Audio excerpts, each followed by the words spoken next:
నిమ్మగడ్డ ఆంధ్ర దేశానికి క్యాన్సర్ గడ్డ అని మండిపడ్డారు పోసాని కృష్ణమురళి. చంద్రబాబు దుర్మార్గంతో 30 మందికి పైగా అవ్వాతాతలు చనిపోయారని ఆవేదన వ్యక్తం చేశారు. బలహీన వర్గాలను అవహేళన చేయటమే బాబు పని అని ఆగ్రహం వ్యక్తం చేశారు. కులాలు మతాల మధ్య చంద్రబాబు చిచ్చు పెడుతున్నారని ధ్వజమెత్తారు. సీఎం పదవి కోసం సొంత మామ ఎన్టీఆర్ కు చంద్రబాబు వెన్నుపోటు పొడిచారని విమర్శించారు. గతంలో కాపులను చంద్రబాబు రౌడీలతో పోల్చలేదా అని ప్రశ్నించారు. నువ్వు పెన్షన్ ఇట్లా అన్నావు, వాళ్ళు జగన్కే ఓటేస్తారు నాకేరు అన్నావు. అంటే ఒరే దరిద్రుడా, ఇందులో ఎవరున్నారు తెలుసా?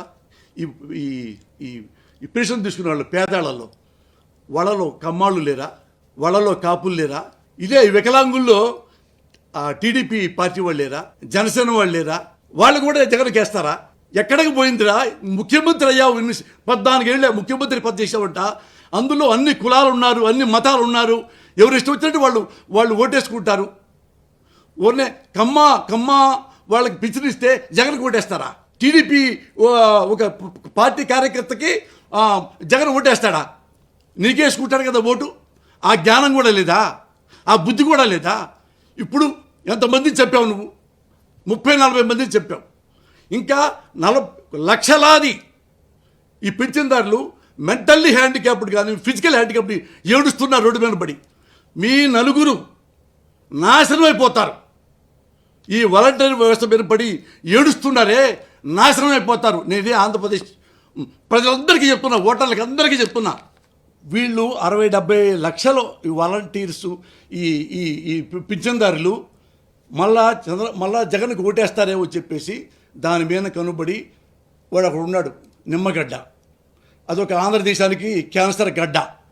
వాళ్ళతో కలిపి ఎలక్షన్ కమిషన్ వాళ్ళకు లెటర్లు పంపించి, నోటీసులు పంపించి, రిపోర్ట్లు ఇచ్చి, ఏమంటే ఇక్కడ అన్యాయం జరిగిపోతుంది, వాళ్ళు కుర్రాళ్ళు ఎవడో వచ్చేస్తున్నారు, తలుపులు కొట్టేస్తున్నారు, డబ్బులు ఇచ్చేసి జగన్కి ఓటేయండి అని చెప్తున్నారు. కాబట్టి ఎలక్షన్ అయ్యేదాకా వాలంటీర్ ఉండడానికి వీల్లేదు.